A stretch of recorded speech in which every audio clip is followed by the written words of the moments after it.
Hey guys, Coach Logan here. This time with a puzzle for you guys to solve. This is a really interesting and difficult position, and I thought instructive of the type of calculation that strong grandmasters do in their games. So this was a game I think from 2011 between Anton Korobov and Daniel Vocaturo, and it's in this position. It's actually black to move, but black plays the move pawn. Sorry, let me just click on this pawn to f6, attacking white's knight. And now it's white's turn to move, so it's Korobov's turn, and the object is for you guys to calculate here and try to figure out what you would play. So take as much time as you need. I really suggest pausing the video. Maybe set this position up on a board even, and really struggle with it, because if you just want to see the answer, you're not really going to get much out of this. So I'm going to give you a chance to pause. I'll take a sip of my coffee.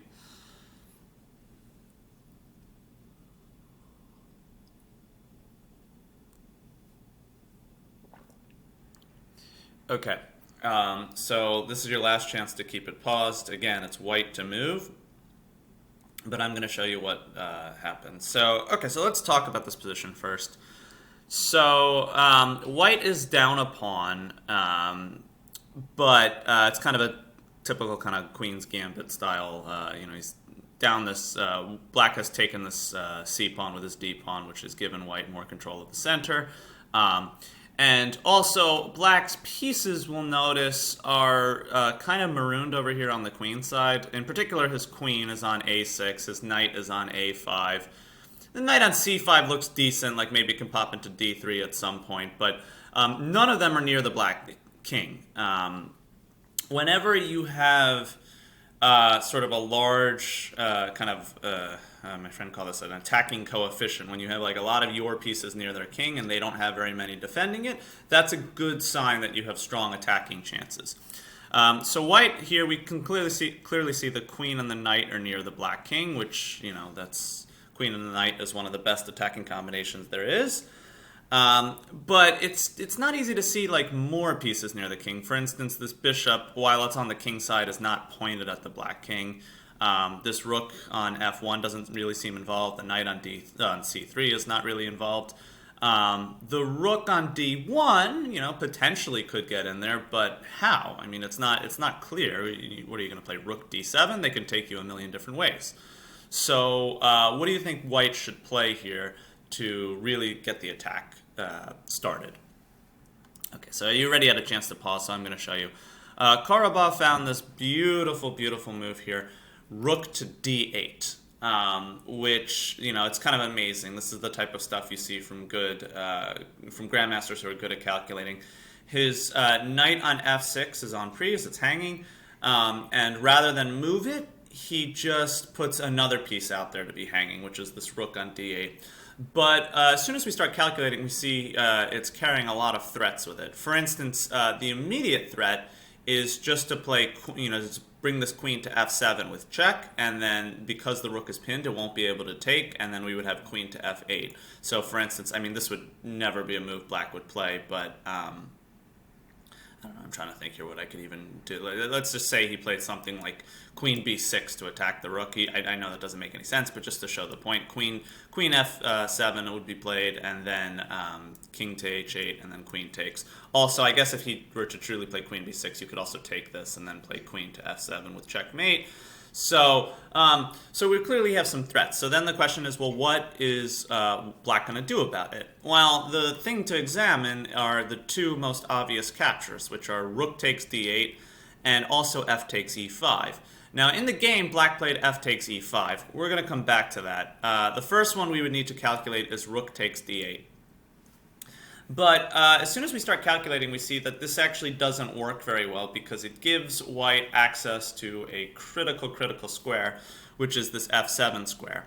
So the next kind of couple of moves follow pretty logically. Queen to f7 check, king to h8 is completely forced, and now I would ask you pause again and think what you would play here.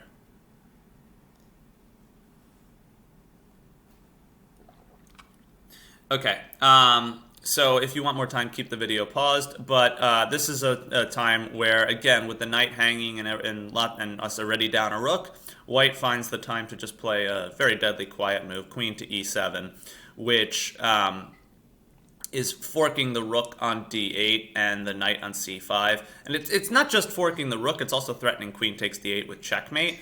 And we actually find black's position is extremely difficult to rescue. For instance, let's say he plays knight c6 here to defend the rook and attack the queen. That doesn't really work because just knight takes c6, and black cannot recapture the knight because the rook would be hanging.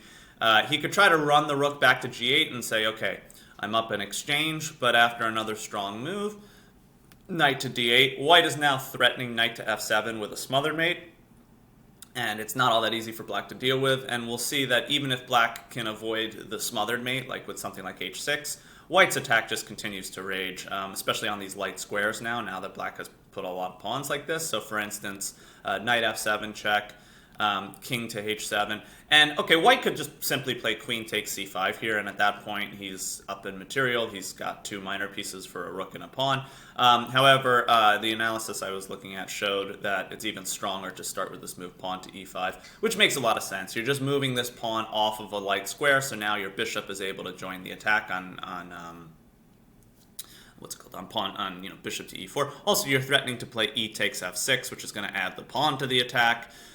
So there's a lot of problems for black. Black can try to shut this down, but now after queen takes c5, white has recaptured the knight, and he's also managed to open up his bishop. And this, you know, being material up with an ongoing attack and black's pieces uncoordinated and underdeveloped, and this pawn on c4 being weak, white is completely crushing here. So that doesn't work for black.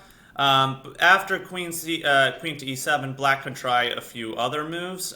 For instance, queen b6, just defending the rook and the knight. And again, black is up a rook here, so okay, he's under attack, but is it really that bad?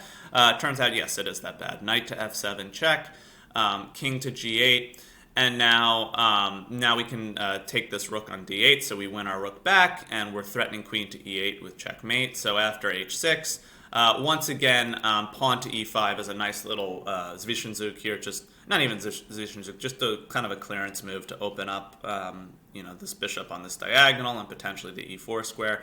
So after something like f5, we get check, knight to f7, which is getting ready to invade on h8, among other things.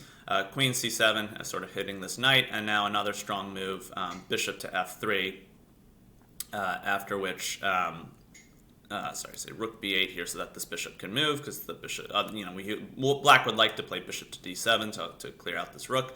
But after this, one more strong sequence.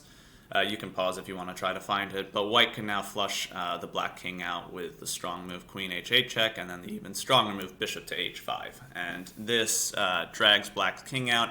After king takes h5, queen takes g7. White is still down a piece, but the threat of taking on h6 is overwhelming, and black doesn't really have much that he could do about it. Again, we see this is a good example of black's pieces just not being near the king side, and therefore the attack becomes very likely to succeed. Black's rook, bishop, knight, queen are all, you know, all this firepower is concentrated on the queen side, which means that the king is rather naked. Okay, so yeah, so I think that more or less covers the main lines after rook takes d8. I think the key point is that if rook takes d8, then queen to f7, followed by queen to e7 is just too overwhelming an attack. That getting the entry square on f7 was crucial. And I'd also point out that the fact that this knight is loose on c5 is also really helping us with our attack. Because at a lot of points, you know, white will play knight f7, and then later we recollect this knight, and then we've recollected our material on a lot of the lines. So this is an example of kind of how loose pieces can be fuel for a tactical fire, and they can really justify, you know, going in there, because on the last move of a lot of the lines, we are just recapturing the knight. Okay, so instead of rook takes d8, there's the move that was played in the game, which would also need to be calculated, obviously. There's f takes e5. And here, now, okay, so now the rook is really hanging. Korobov plays rook takes f8, king takes f8, and here's another instance where you need a move. So again, if you didn't calculate this far, which if you're going to play this in the game, you probably should have calculated this far. But at this point, again, we need another move, so pause your videos and try to figure out what white should play here.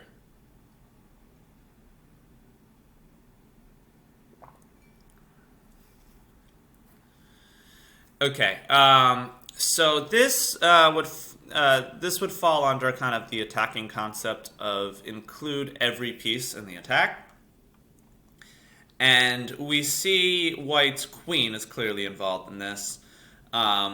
But that's not enough to checkmate, right? A queen is just one piece, and as powerful as she is, she needs help.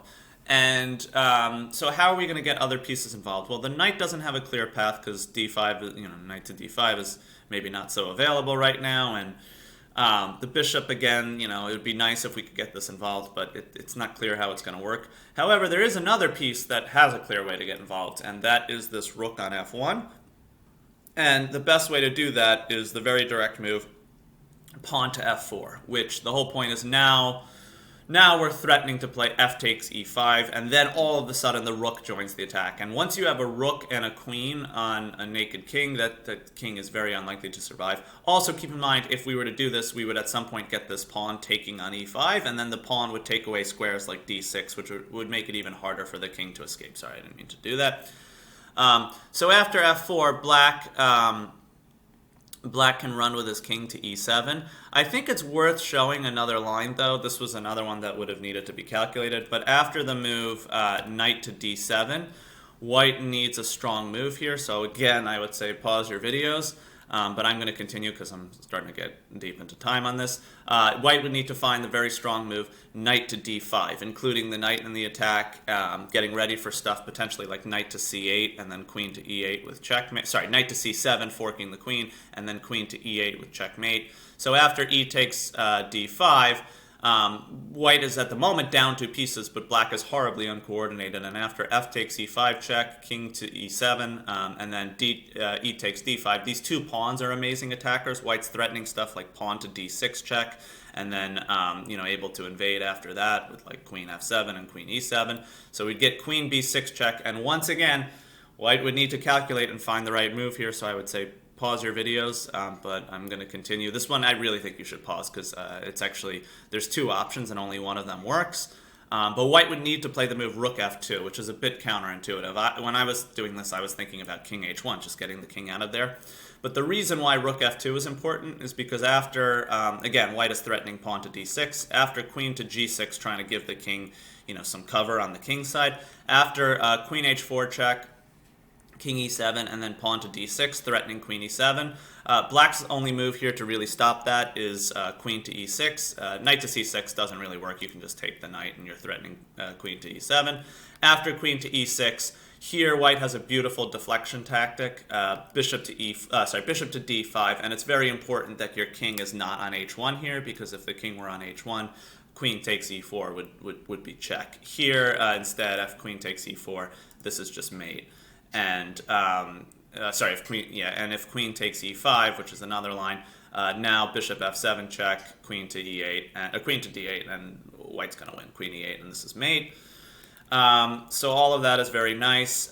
In the game, after f4, we had king e7 trying to evacuate with the king. And here, Korobov, after all that calculation, he actually messed up and played f takes e5, which was not best. And he still won the game, but the strongest move here is queen takes e5, just attacking this knight, hitting this pawn on g7. At this point, white has, what is this, 1, 2, 3, 4, 5, 6 pawns. So he's down a piece for a pawn, 1 pawn, but he's about to take back on g7 with check, and now after the strong final move, pawn to h3, just so that queen b6 check can be met with king h2.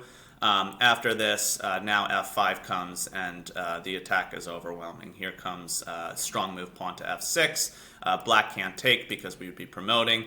If something like bishop e6 here, we have a lot of ways to win, but rook to f8 is kind of nice. Okay, so I'll wrap it up there. This just shows a brilliant attacking move by Korobov and the type of calculation you would need to do at high-level chess. So, all right, I'll see you guys next video.